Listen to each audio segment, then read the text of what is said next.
नमस्कार दोस्तों, आप सबका अपना channel latest know with Lalit में बहुत बहुत स्वागत है।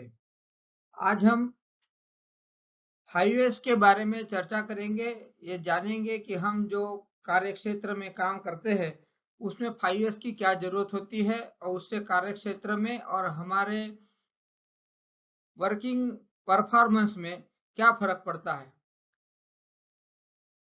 कि पहले तो ये जानेंगे कि 5S होता क्या है। तो 5S जो है एक वर्क स्पेस मैनेजमेंट का टूल है। वर्क स्पेस बोले तो क्या होता है?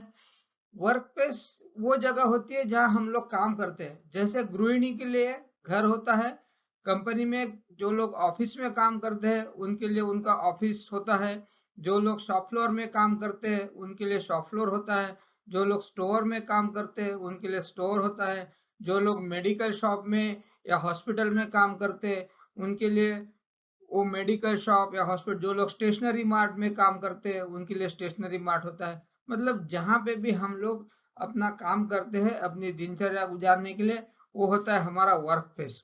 अब हम उसी वर्क स्पेस से रिलेटेड बात करेंगे।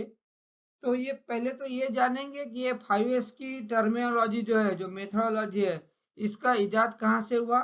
तो 5S के टर्मिनोलॉजी का इजाद हुआ जापान से। एक जापानी थिंकर थे हिरोयुकी हिरानो, उन्होंने 5S की मेथोडोलॉजी का इजाद किया। उन्होंने जापानी वर्ड में इसको पहले नाम दिए सिरी, सिटॉन, सिसो, सिकेत्सु, सित्सुके। उसको फिर हम लोगों ने अपने हिसाब से अंग्रेजी और हिंदी में ढाल लिया है अपने काम करने को आसान करने के लिए, लोगों को सबको समझ में आने के लिए। ठीक है, हम कुछ देखेंगे 5S एरिया कहाँ का अप्लीकेबल है। जैसे कि हम ये चित्र में देख रहे हैं कि ये एक शॉप फ्लोर है जहाँ पे अलग अलग मशीनरी का इस्तेमाल होता है। यहाँ पे इन्होंने 5S का इस्तेमाल किया है। ये एक स्टोर है, यहाँ पे इन्होंने 5S का इस्तेमाल किया है। ये एक टूल रूम है, यहाँ पे इन्होंने 5S का इस्तेमाल किया है।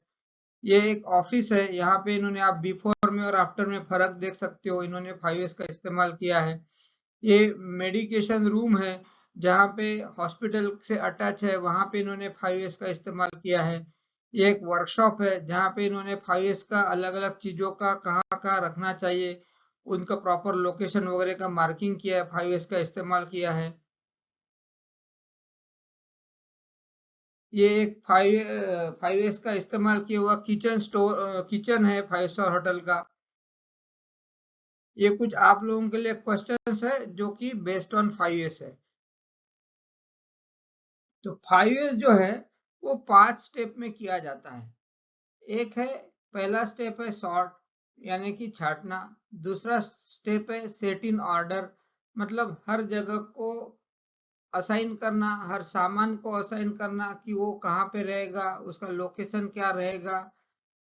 उसके बाद में साइन, जो आपका शॉप फ्लोर या वर्क स्पेस है उसको आपको क्लीन मेंटेन रखना है, एनलाइटेड रखना है, इजी एक्सेस बना के रखना है, तो उसको हम लोग कहेंगे शाइन।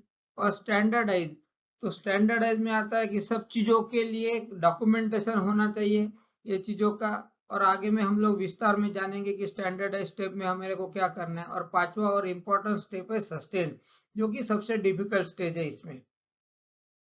ये एक जगह है, एक वर्कशॉप है। जो लोग 5S नहीं करते, जो लोग 5S में बिलीव नहीं करते, ऐसे जगह का वर्कशॉप है। सारी चीजें बिखरी पड़ी हुई है। अभी हमको इसमें देखना है कि ये लोगों को 5S का ट्रेनिंग जैसे जैसे देते हैं और ये लोग जैसे जैसे उसको इस्तेमाल करते हैं तो इनमें क्या क्या सुधार होते हैं। ठीक है, तो हम लोग आगे में जानेंगे। तो पहला स्टेप है सॉर्ट। सॉर्ट यानी छांटना। अब क्या छांटना? तो आपके पास आपके वर्क स्पेस में जो भी मटेरियल है, जो भी डॉक्यूमेंट्स है, जो भी पेपर्स है, जो मशीनरी कंपोनेंट्स है, वो सबका हमारे पास एक लिस्ट बनाना है हमारे को। उसके बाद में वो लिस्ट को दो हिस्सों में बांटना है। एक है हिस्सा वांटेड, कि ये लिस्ट में जो जो सामान है उसमें का हमारे को क्या क्या काम का है, क्या क्या चाहिए रहेगा। और दूसरा है नॉट वांटेड, और जो नॉट वांटेड मटेरियल है उसको आपको रेड टैग करना है। फिर ये रेड टैग मटेरियल का क्या करना है?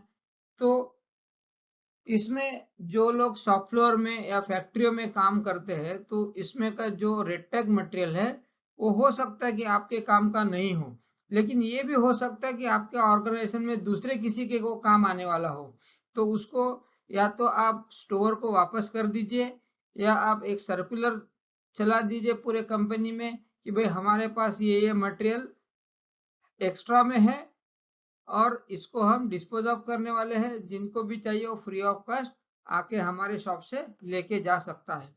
तो ऐसा करने से आपके पास का कुछ कुछ मटेरियल जो है कोई स्टोर में जमा हो जाएगा, कुछ मटेरियल दूसरे डिपार्टमेंट वाले लेके जाएंगे, फिर कुछ मटेरियल बच जाएगा।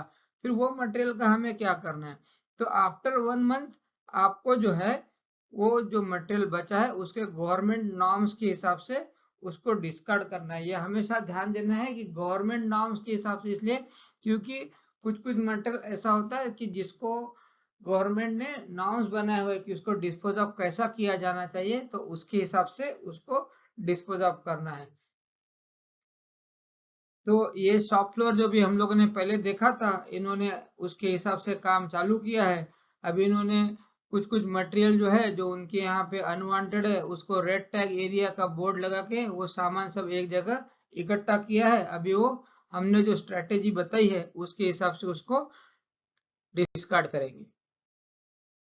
अब अगला चरण क्या है सॉर्ट का, कि अब डिस्कार्डेड मटेरियल जो है जो हमको नॉट वांटेड था, अनवांटेड था हमारे शॉप फ्लोर में, हमारे ऑफिस में, उसको तो हमने बाहर का रास्ता दिखा दिया, उसको हमने बाहर रवाना कर दिया। अब बचा हमारा वांटेड मटेरियल। अब वांटेड मटेरियल का क्या करना है, अगर हम एक स्टोर की बात करें तो उसमें हमारे को उसके फ्रीक्वेंसी ऑफ यूटिलाइजेशन को देखना है कि हमारे को कौन सा मटेरियल डेली लगता है, कौन सा मटेरियल वीकली लगता है, कौन सा मटेरियल मंथली लगता है और कौन सा मटेरियल बहुत रेयरली या साल में एक आध बार लगता है। उनको इसके फ्रीक्वेंसी ऑफ यूसेज के हिसाब से आपको ऑरेंज टैग, ब्लू टैग या येलो टैग लगाना है। आपके पास अगर कलर टैग नहीं है तो उस कंडीशन में आप जो है उसको पर्ची पे लिख के कि ये क्या यूसेज ऑफ फ्रीक्वेंसी है उसके साथ में टैग कर सकते हो। ये एक सॉर्टिंग के ऊपर एक्सरसाइज है आप लोगों के लिए। अब आगे देखेंगे हमारे पास जो है सॉर्टिंग के बाद में अनवांटेड मटेरियल हमारे पास का चला गया है। हमारे पास जो वांटेड मटेरियल है उसको हम लोगों ने टैगिंग कर दिया है उसके फ्रीक्वेंसी ऑफ यूसेज के हिसाब से। अब आगे जाके हमको इसको कैसे करना है, आगे जाके हमको एक स्टोर का, अगर हम स्टोर के रेफरेंस में बात कर रहे हैं तो स्टोर का, या शॉप फ्लोर की बात करें तो शॉप फ्लोर का एक लेआउट बना लेना है। वो लेआउट में आपको जैसे कि मान के चलते हमने एक स्टोर का एक लेआउट बनाया, ये हमारा स्टोर है। अब इसमें हमने एंट्रेंस मार्क किया है, अलग अलग जगह पे रैक का लोकेशन मार्क किया है, रैक को नंबरिंग दिया है, रैक 1 से लेके रैक 16 तक के। वहाँ लोगों के आवागमन के लिए हमने एक येलो कलर का पट्टा भी मार्क कर दिया है। तो ये हमने पहले पेपर में या कंप्यूटर में बना लेना है।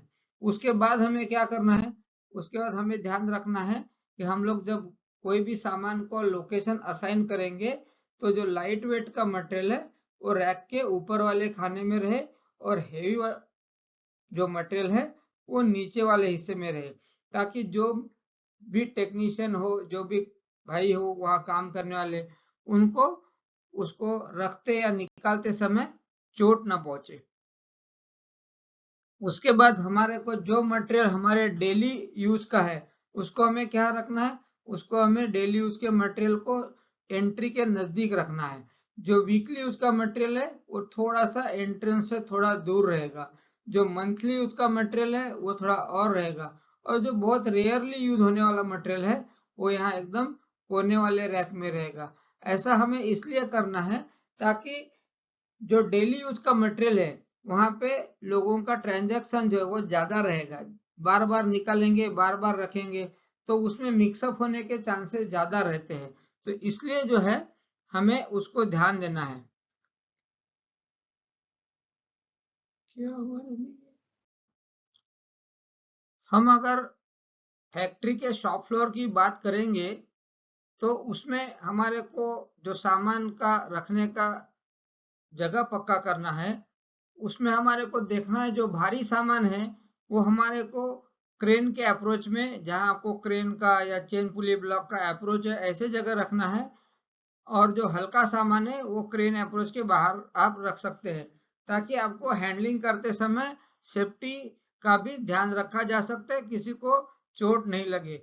ये कुछ अभी हम लोग फोटोग्राफ देख रहे हैं कि जो लोगों ने 5S किया हुआ है उनके एरिया में, ये जो फोटोग्राफ है ये एक टूल रूम का फोटोग्राफ है। इन्होंने अपने सारे टूल सजा के रखे हैं। ये क्लीनिंग जहाँ होता है वहां का फोटोग्राफ है। इन्होंने अपने क्लीनिंग के सारे इक्विपमेंट सजा के रखे हुए हैं।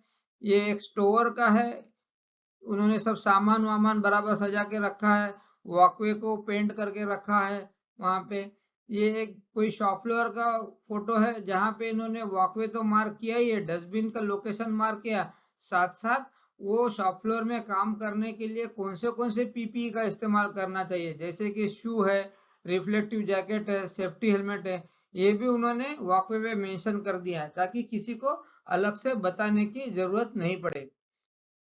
तो हम लोग जो शुरुआत किए थे कि जो एक वर्कशॉप था, तो वो लोग पहले 5S में बिलोंग नहीं करते थे, बाद में जैसे जैसे उनका ट्रेनिंग किया और उन्होंने 5S में बिलोंग करना चालू कर दिया 5S में मेथोडोलॉजी में, तो अभी देखिए आप इन्होंने सेट इन ऑर्डर कर लिया है। अपने जो वर्किंग एरिया है, सारे मशीन्स को नंबर दे दिए है इन्होंने।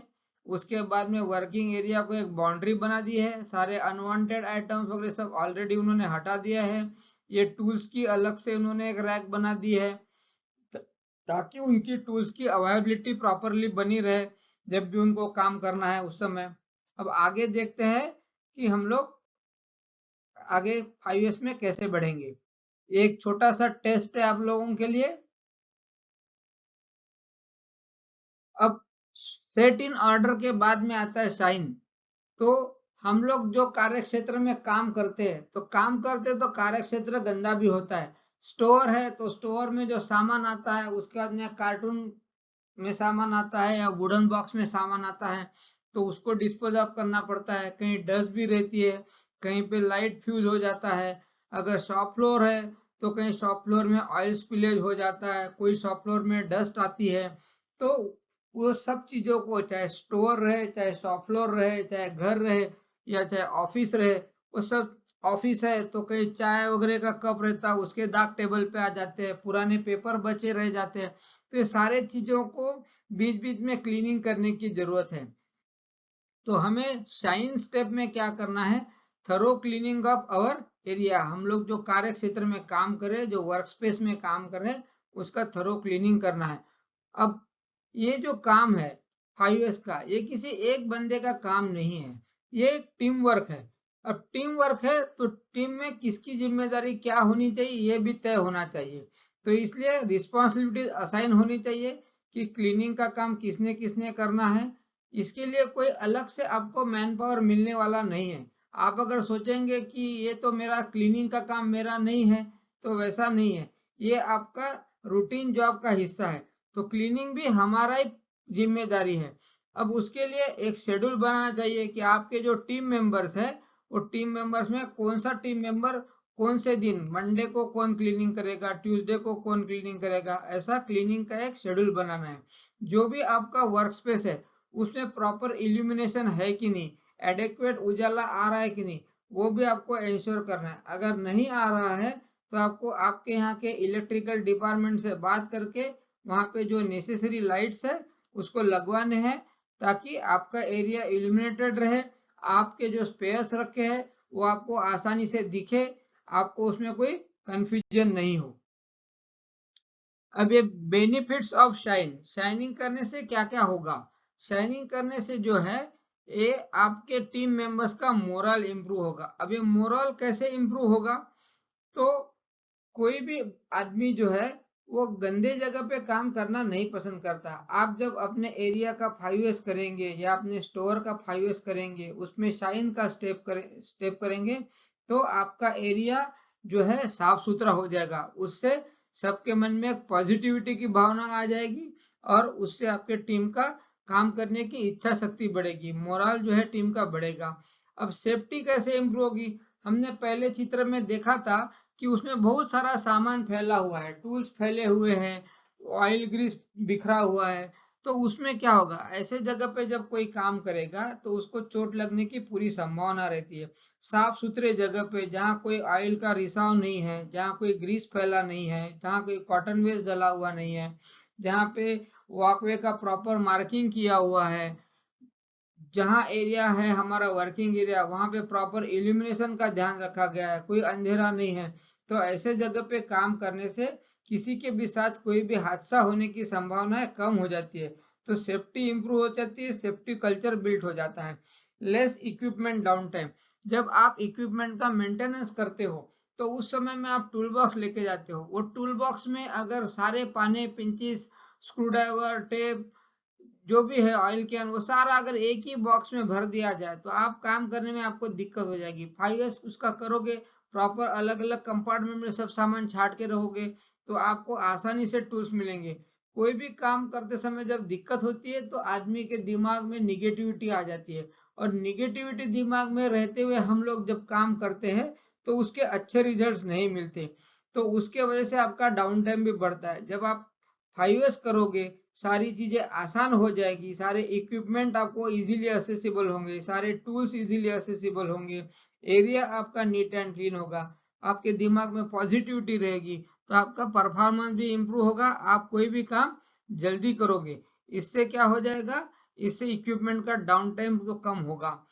5S हम लोग सिर्फ स्टोर का नहीं करते, 5S हम लोग सिर्फ वर्किंग एरिया का नहीं करते, तो जो मशीन एरिया है उसका भी 5F करते हैं। हम लोग देख रहे हैं कि वो वर्कशॉप में 5F कर रहे हैं, तो जब 5S वर्कशॉप का करते तो मशीन का भी क्लीनिंग करते, तो मशीन का क्लीनिंग करते समय उनको कहीं तेल का रिसाव हो रहा है क्या, कोई नट बोल्ट लूज हो गया है क्या, ये सारी चीजें, कहीं पे कुछ जामिंग हुआ है क्या, कॉटन वेस्ट वगैरह फंस के, ये सारी चीजें दिखाई पड़ती है, वो उसको टाइमली निकालते हैं। उसके वजह से जो फ्यूचर में आने वाला ब्रेकडाउन है वो भी घट जाता है और आपका इक्विपमेंट की अवेलेबिलिटी बढ़ जाती है।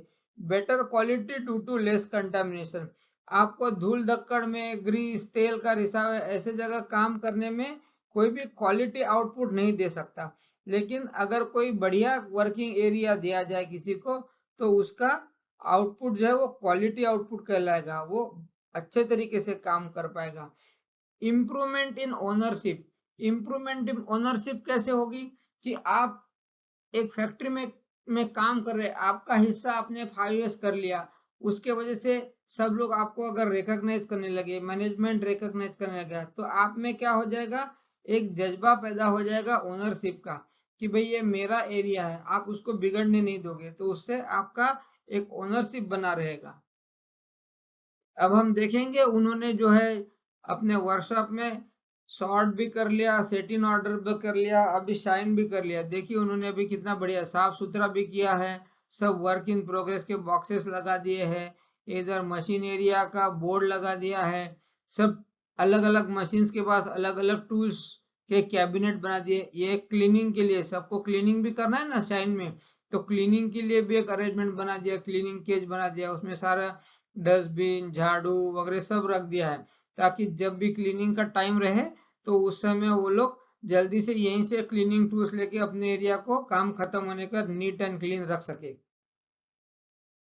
ये कुछ एग्जाम्पल है 3S के, ये इन्होंने अपने अपने एरिया का 3S किया है, तो आप देख सकते हैं कि 3S करने के बाद इनका एरिया में थोड़ा निखार आया है। ये एक वर्कशॉप है जहाँ पे मशीन शॉप, वहाँ पे 3S एक्टिविटी कैरी आउट कर रहे हैं। ये कुछ क्वेश्चंस है आपके लिए। अब देखेंगे 3S होने के बाद हमें क्या करना है। 3S होने के बाद हमें स्टैंडर्डाइज करना है। तो स्टैंडर्डाइज करना मतलब क्या करना है, तो हम लोगों ने देखा कि पहले हम लोगों ने सब चीजों के लिए जगह असाइन की थी, उसके हिसाब से सामान रखा था। हो सकता है कि पहले हमारा एक्सपीरियंस के हमने हिसाब से रखा था, लेकिन उससे किसी को काम करने में तकलीफ हो रही हो, असुविधा क्रिएट हो रही हो, तो आपको लोकेशन फिर से चेंज करना पड़ रहा हो। तो लोकेशन चेंज सिर्फ आपको वर्कशॉप में या स्टोर में नहीं करना है, उसका जो डॉक्यूमेंटेशन किया है आपने, जो रोड मैप बनाया है, उसमें भी उसको चेंजेस करने हैं। तो मतलब उसके बाद में जो आपने शाइनिंग एक्टिविटी की है, शाइनिंग एक्टिविटी के लिए जो आपने शेड्यूलिंग किया है, तो उसमें कुछ चेंजेस करने हैं तो उसको भी डॉक्यूमेंट करना है। तो मतलब हम लोग जो काम कर रहे हैं उसका डॉक्यूमेंटेशन भी हमको करना है, ताकि वो सबके लिए एक नियम हो जाए कि इसी के हिसाब से, यही स्टैंडर्ड के हिसाब से हमको 5S का आगे काम करना है, ताकि हम अपनी इफिशियंसी इंप्रूव कर सके। क्रिएटिंग विजुअल क्यूज, मतलब क्या करना है, अलग अलग साइन बोर्ड लगाने हैं, मशीनों को नंबर देने हैं, रैक को नंबर देने हैं। अलमारी है तो अलमारी के अंदर में क्या सामान रखा है, कुछ बॉक्सेस रखे हैं तो उसको एक तिरछा टेप लगाना है, ताकि जो है कोई भी बॉक्स आप निकालोगे वहां रखोगे तो वो लाइन बराबर मैच करेगी, नहीं तो फिर दूसरे जगह रखोगे तो लाइन मैच नहीं करेगी, तो आपको समझ में आ जाएगा कि ये बॉक्स गलत जगह रखा हुआ है। अलग अलग काम करने के लिए अलग अलग लोगों की रिस्पॉन्सिबिलिटी तय करनी है, शेड्यूल बनाना है कि कौन कौन आदमी क्या क्या काम कब कब करेगा। और मेन काम है ऑडिटिंग और मॉनिटरिंग। तो ये जो हमने स्टैंडर्ड बना है और जो हम लोग ये प्रोसेस कर रहे हैं 5S की, तो ये स्टैंडर्ड के हिसाब से काम हो रहा है कि नहीं हो रहा है, इसका बीच बीच में ऑडिट करना है, मॉनिटर करना है। किसी भी चीज को एक बार करके छोड़ नहीं देना है। अब इन लोगों ने स्टैंडर्डाइज भी कर लिया, सब जगह पे क्या लगा दिए, एसओपी लगा दिए मशीन के पास में कि वो मशीन को कैसे ऑपरेट करने का है। उसके बाद क्या किया है इन्होंने, यहाँ पे कुछ चार्ट बना दिया, कौन कौन से जॉब कंप्लीट हो गए, कौन कौन से कंप्लीट होने के हैं। तो ये इन्होंने क्या किया, अपने वर्क एरिया को स्टैंडर्डाइज किया है। ये कुछ एग्जाम्पल है स्टैंडर्डाइजेशन के, आप पिक्चर में देख रहे हो। ये एक टूल रूम है, ये कोई स्टेशनरी का स्टोर है, ये क्लीनिंग एरिया है, ये ड्रावर है किसी ऑफिस का, ये भी एक टूल रूम है, ये दूसरा टूल रूम है, प्रॉपरली शेडो मार्किंग वगैरह किया हुआ है। ये कुछ आपके लिए क्वेश्चंस है। अभी सबसे महत्वपूर्ण हिस्सा है 5S का सस्टेन, कि सस्टेन मतलब क्या होता है। हमारे इंडिया में हम लोग देखते हैं कोई भी काम बड़े जोरों शोरों से हम चालू तो कर देते हैं, लेकिन उसको हमेशा मेंटेन नहीं रख पाते, फिर बीच मझदार में वो काम को छोड़ देते हैं और कोई दूसरा रास्ता अपना लेते हैं या शॉर्टकट अपना लेते हैं। तो उससे क्या होते हैं, अच्छी प्रैक्टिसेस बंद हो जाती है, फिर हम लोग पुराने ढर्रे पे आ जाते हैं और हमारा वर्क स्पेस जो है फिर से मेस बन जाता है। तो ये न होना चाहिए, इसके लिए हमें क्या करना पड़ेगा, ये 5वां स्टेप करना पड़ेगा, सस्टेन। सस्टेन में हमें क्या करना है, 5S एरिया का फ्रिक्वेंटली और रेगुलर बेसिस पे ऑडिट करना है। वहां पे जो स्टैंडर्ड्स बना है उसके हिसाब से काम हो रहा है कि नहीं हो रहा है वो चेक करना है। उसमें गैप असेसमेंट करना है कि क्या काम हो रहे हैं और क्या काम नहीं हो रहे। जो काम नहीं हो रहे उसके लिए अपने टीम से डिस्कस करना है कि वो काम कैसे होंगे, ताकि हम लोगों ने जो स्टैंडर्ड्स बनाए हैं वो हमेशा फॉलो हो। उसके बाद में टीम के साथ में ट्रेनिंग और कम्युनिकेशन इंश्योर करने के लिए बीच बीच में ट्रेनिंग प्रोग्राम करने हैं टीम के। जो टीम मेंबर्स या अलग अलग टीम है आपके फैक्ट्री में काम करना है, तो जो टीम अच्छा काम कर रही है उनको अवार्ड देके और एक सर्टिफिकेट देके उनको रिकॉग्नाइज करना है। और ये 5S को अपना कल्चर बनाना है। हम लोग जैसे सुबह उठते हैं और सुबह उठने के बाद में सुबह ब्रश करते हैं, टॉयलेट जाके आते हैं, नहाते हैं, भगवान को नमस्कार करते हैं, कोई लोग पूजा करते हैं, तब जाके बाहर काम के लिए निकलते हैं। हमारे को इस चीज के लिए किसी को बताना नहीं पड़ता, because this is part of our culture. ये हमारे कल्चर का हिस्सा बन गया, हमारे खून में बस गया है कि ऐसे ही दिन की शुरुआत होती है।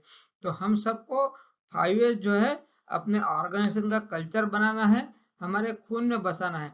किसी को आपको बोलने की जरूरत नहीं पड़नी चाहिए कि अरे भाई 5S करो, अरे भाई 5S करो। ये आपका रोज के काम का हिस्सा होना चाहिए। अभी देखिए इन्होंने जो वर्कशॉप की शुरुआत गंदे वर्कशॉप से हुई थी, इन्होंने अपने वर्कशॉप को 5S एरिया बनाए हैं।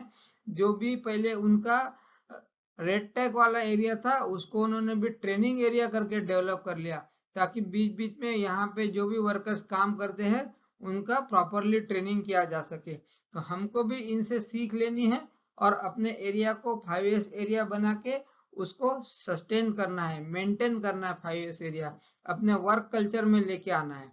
ये 5S के कुछ एडवांटेजेस है। 5S करने से क्या क्या फायदा होता है, 5S करने से रिड्यूस वेस्ट, मतलब जो भी स्पेयर्स है उसके कंजम्पशन में कमी आ जाती है, जो कंज्यूमेबल्स है उसके कंजम्पशन में कमी आ जाती है। उसके बाद में इम्प्रूव इफिशियंसी, उसके बाद में रिड्यूस स्टोरेज स्पेस, क्योंकि आपने बहुत सारे अनवांटेड मटेरियल निकाल दिए हैं तो आपकी स्टोरेज स्पेस बढ़ गई है, उसमें आपका सामान अच्छे तरीके से आ जाएगा। इम्प्रूव्ड मेंटेनेंस क्वालिटी, जो भी आप मेंटेनेंस करोगे उसकी क्वालिटी बढ़ेगी। एनहांस सेफ्टी, जो भी काम करोगे वो सेफ तरीके से काम होगा, किसी को चोट नहीं लगेगी।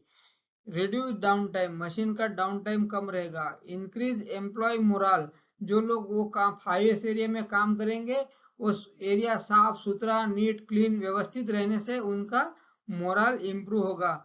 इम्प्रूव टीम वर्क, मैंने पहले ही बताया कि 5S जो है वो टीम वर्क है, वो अकेले की बस की बात नहीं है।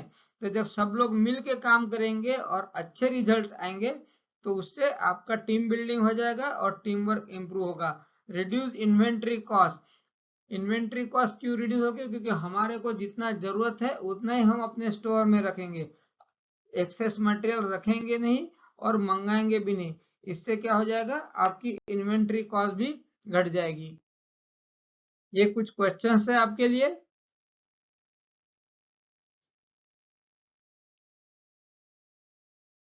ऐसे ही वीडियो आपको अगर देखने हैं जो आपके काम में आपको सहायता पहुंचाते हो, आपका एम्पावरमेंट करते हो, तो कृपया इस चैनल को सब्सक्राइब कीजिए, लाइक कीजिए, अपने दोस्तों के साथ शेयर कीजिए।